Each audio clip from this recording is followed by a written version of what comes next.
Every evening, horizon reminds us, endings too can be breathtaking.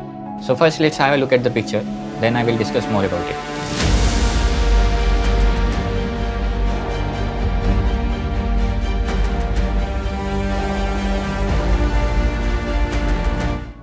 Basically నా idea ఏంటంటే sun మొత్తంలో ఆ జనుకొని కూర్చోబెట్టాలి అని చెప్పేసి ట్రై చేస్తున్నాను చాలా రోజుల నుంచి.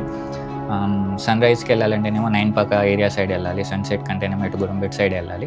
సో ఎంత దూరం వెళ్ళినా కూడా అంత చిన్నగా చేయాలంటే ఇంకా అంత సరిపోవట్లేదు, ఇంకా దూరం వెళ్ళాల్సి వస్తుంది. సో సరైన రోడ్డు ఉండి ఆ ఏరియాకి వెళ్ళొచ్చు అనే టైప్లో సెర్చ్ చేస్తున్నాను. కొన్నిసార్లు నాకు టైం ఉండకపోవడం, కొన్నిసార్లు క్లౌడీగా ఉండడం, డిఫరెంట్ కండిషన్స్ ఉన్నాయి. But some day I will capture it. And this is not a Photoshop, this is an original picture straight from the camera. ఇలాంటి పిక్చర్స్ క్యాప్చర్ చేయాలంటే మనకు ఒక టెలిఫోటో లెన్స్ ఉండాలి. 200-600 కావచ్చు, ఇలాంటి 70-200 కావచ్చు, ఇంకా పెద్ద లెన్స్ కావచ్చు.